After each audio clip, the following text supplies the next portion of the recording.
Bismillahirrahmanirrahim.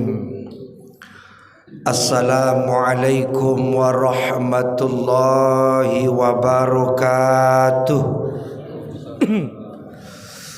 Alhamdulillahi rabbil alamin. Wa bihi nasta'inu ala umuri dunya waddin.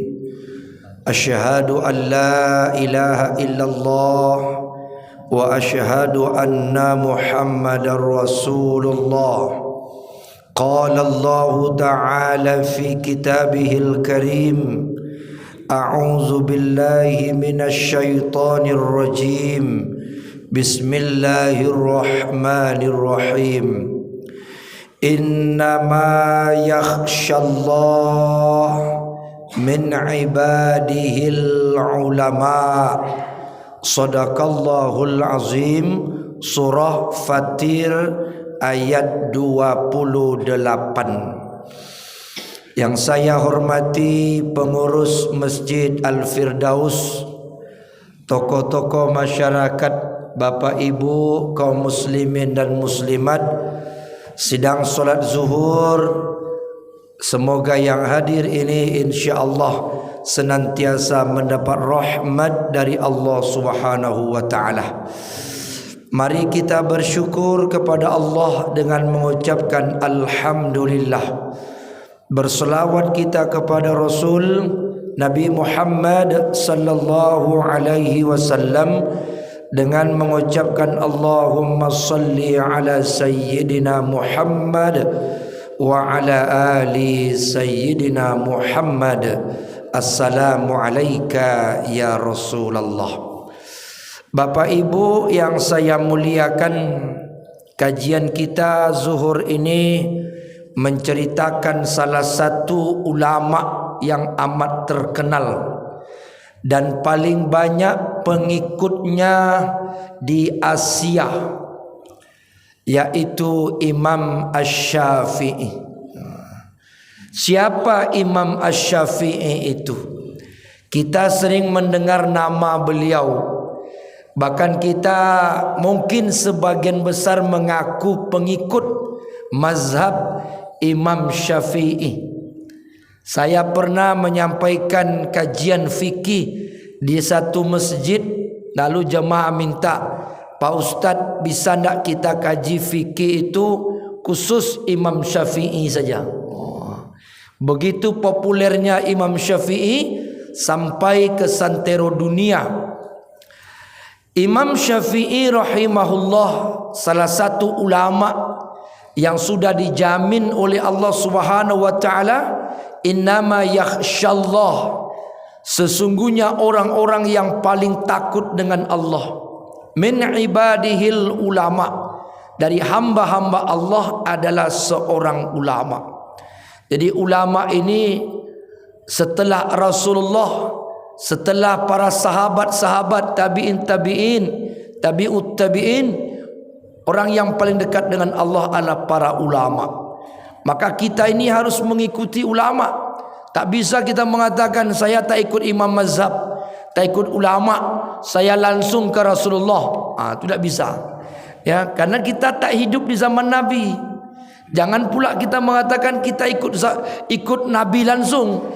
Dan ulama-ulama ini adalah orang yang pasti terjamin mereka ini adalah orang yang taat kepada Allah dan Rasul. Dan itu dipastikan, tak bisa dipungkiri. Tidak ada kesepakatan ulama bahwa ulama itu ingin menyesatkan umat, tak ada. Itu suatu kemustahilan, karena Allah yang menjamin innama yakhshallah, sesungguhnya orang yang paling takut kepada Allah, min ibadihil ulama, dari hamba-hamba Allah adalah ulama. Tak mungkin ulama itu menipu umatnya. Nah, salah satu ulama yang paling terkenal adalah Imam Asy-Syafi'i rahimahullah. Beliau lahir, terjadi perbedaan pendapat para ulama sejarah. Ada sebagian ulama mengatakan Imam Syafi'i itu lahir di Al-Asqalan atau Asqalan, di pinggir kota Palestina. Ada juga yang mengatakan Imam Syafi'i itu lahir di Gaza, Palestina. Negaranya sama-sama Palestina, cuman daerah negerinya berbeda. Terlepas dari perbedaan pendapat, yang jelas Imam Syafi'i itu lahir di Palestina pada tahun 1150 Hijriah. Jadi sudah lebih 1 abad ketika Rasulullah sudah wafat. Karena Imam Hanafi pernah mengatakan kepada muridnya, setiap 100 tahun pasti akan lahir seorang ulama. Di setiap 100 tahun lahir seorang ulama. 100 tahun sebelum lahir Imam Syafi'i, lahir ulama, yaitu Umar bin Abdul Aziz, cucu Umar bin Khattab radhiyallahu an. Imam Syafi'i ini punya nama lengkap adalah Muhammad bin Idris bin Abbas bin Asy-Syafi'i. Kalau diteruskan jalur nasabnya sampai kepada Hasim, Hasim itu anak Abdul Muthalib, kakek baginda Rasulullah sallallahu alaihi wasallam. Maka Imam Syafi'i ini keturunan suku Quraisy dari Bani Muthalib. Jadi masih satu nasab dengan baginda Rasulullah sallallahu alaihi wasallam, dan satu-satunya ulama mazhab yang keturunan Quraisy langsung adalah Imam Asy-Syafi'i. Beliau dilahirkan di Gaza atau di Palestina itu ketika ibunya mengandung Imam Syafi'i. Terjadi peperangan hebat di Al-Asqalan. Lalu beliau pindah ke negeri Palestina, lalu lahirlah Imam As-Syafi'i di situ. Setelah beberapa hari Imam Syafi'i lahir, ayah beliau Idris meninggal dunia. Maka Imam Syafi'i itu dari kecil sudah yatim.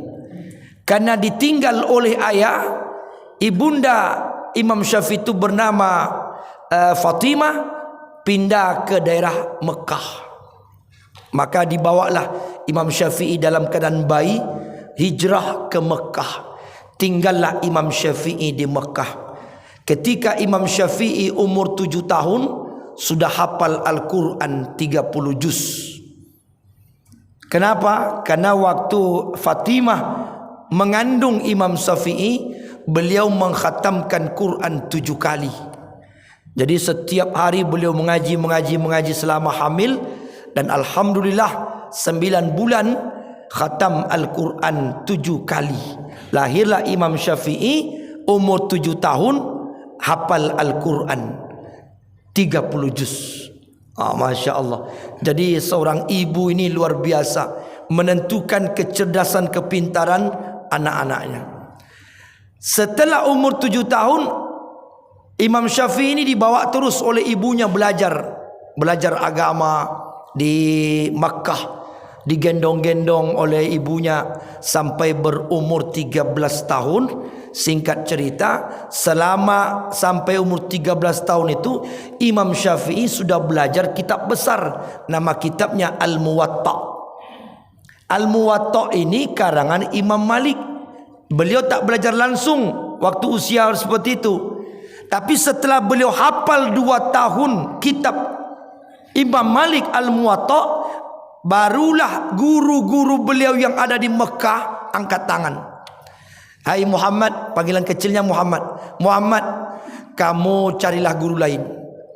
Aku tak bisa lagi ngajar engkau, karena sudah kuberikan semua ilmu kepada engkau. Berangkatlah. Ini duit, ini golden, ini dinar. Berangkat pergi ke Madinah. Di Madinah itu ada guru besar, namanya Imam Malik. Berangkatlah Imam Syafi'i. Ketika mau berangkat, pamit kepada ibunya. Ibu, umur 13 tahun Imam Syafi'i merantau. Ibu, saya mau berangkat ke Madinah, izinkan saya belajar ilmu. Berangkatlah nak. Ini bekal apa adanya, tapi pesan mama satu, pesan ibu satu, pesan ummi satu.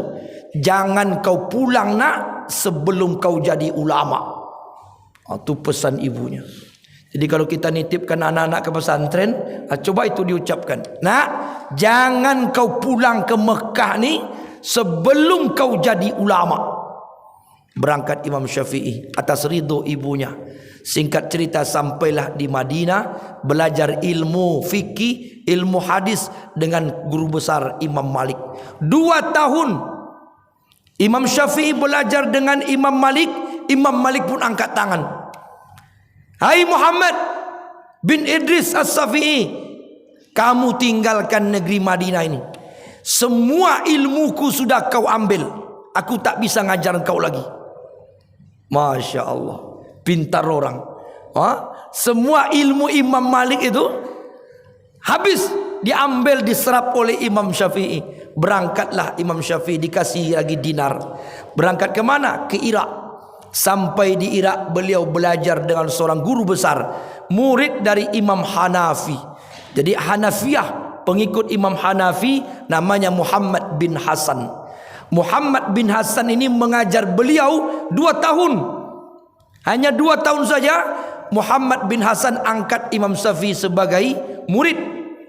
Kau ajarkanlah, diangkat sebagai guru, kau ajarkan kepada murid-murid yang lain ilmu. Kau sudah menguasai semua ilmu apapun, ilmu Al-Quran, ilmu fikih, ilmu hadis, ajarkan. Lalu kemudian Imam Syafi'i menjadi ulama besar di usia 17 tahun. Di antara murid-murid Imam Syafi'i yang ada di Irak itu, ada yang menjadi ulama besar, berangkat pergi haji. Dan bertepatan haji tahun itu, ibu Imam Syafi'i pun ibadah haji juga. Di Masjidil Haram ada kajian besar. Ibu Imam Syafi'i ini mendengarkan ceramah. Kayak seperti inilah, dengarkan ceramah. Sedang asik mendengarkan ceramah, tuan guru ni selalu menyebut, kata guru kami Muhammad bin Idris bin As-Syafi'i, Imam Syafi'i selalu mengajarkan kepada kami begini. Kata Imam Syafi'i begini. Kata Imam Syafi'i guru kami di Irak begini. Jadi tertegunlah ibunda Imam Syafi'i. Siapa yang dia maksud itu? Apakah anakku? Selesai ceramah didatangilah tuan guru. Syekh, saya numpang tanya, engkau selalu menyebut Muhammad bin Idris bin As-Syafi'i yang berasal dari Mekah. Siapa yang anda maksud? Saya punya anak juga bernama itu. Kata tuan guru, benar. Guru saya itu ulama besar di Irak bernama Muhammad bin Idris bin Abbas bin Asy-Syafi'i, orang asli Mekah. Berarti betullah dia anakku. Sampaikan pesan kepada Syafi'i, anakku pulang ke Mekah. Lalu singkat cerita, pulang dari ibadah haji sampai ke Irak, disampaikan pesan, tuan guru, saya bertemu dengan ibunda, bertemu dengan umi engkau disuruh pulang ke Mekah. Pulanglah. Ketika Imam Syafi'i pamit dengan masyarakat Irak, menangis semua orang Irak. Ulama akan meninggalkan kota Irak. Ulama yang amat berjasa, menangis mereka semua. Karena susah mencari ulama seperti kredibel beliau. Dikasihlah bekal, dikasih banyak hadiah. Sampai terkumpul 100 ekor onta. Dan 4 onta itu penuh dengan bekal, makan makanan, buah-buahan dan sebagainya. Pulanglah Imam Syafi'i dengan diantar oleh beberapa rombongan. Sampai di bibir kota Mekah, etika Imam Syafi'i, jadi etika ulama itu Bapak Ibu, etika orang soleh, tak langsung datang ke rumah, diantar utusan. Datang utusan sampai ke rumah ibu Imam Syafi'i. Ibu, anak ibu Imam Syafi'i sudah berada di pinggir kota Mekah. Beliau sudah mau pulang sampai ke sini. Oh baik, apa yang dibawa oleh anakku? Oh banyak dibawanya. Dia membawa 100 ekor onta, membawa makanan-makanan, membawa harta, membawa dinar. Kata ibu Imam Syafi'i, sampaikan kepada Syafi'i, tak usah pulang, berangkat ke Irak lagi, tinggalkan kota Mekah ni. Aku suruh dia belajar ilmu, dia bawa harta pulang, balik lagi.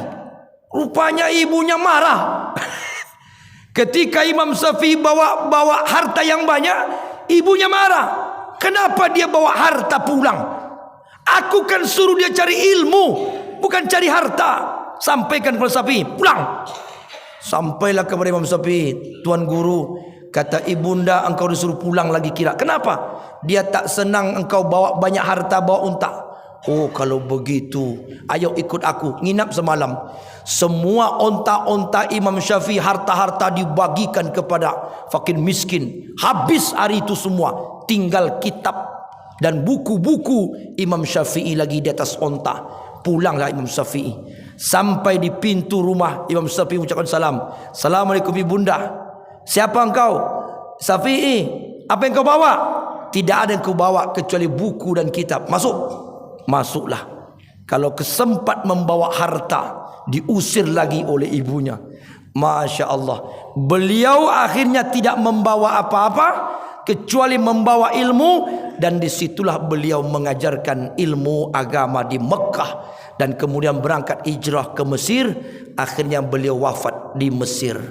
Begitulah hebatnya ulama-ulama yang betul-betul cinta dengan ilmu, cinta dengan akhirat, tidak peduli dengan kehidupan dunia. Masya Allah. Mudah-mudahan inspirasi bagi kita, dan semoga lahir ulama-ulama besar di negeri kita ini. Amin ya rabbal alamin. Mohon maaf. Subhanakallahumma bihamdika asyhadu an la ilaha illa anta astaghfiruka wa atubu ilaik. Wallahu a'lam bisawab. Wassalamualaikum warahmatullahi wabarakatuh.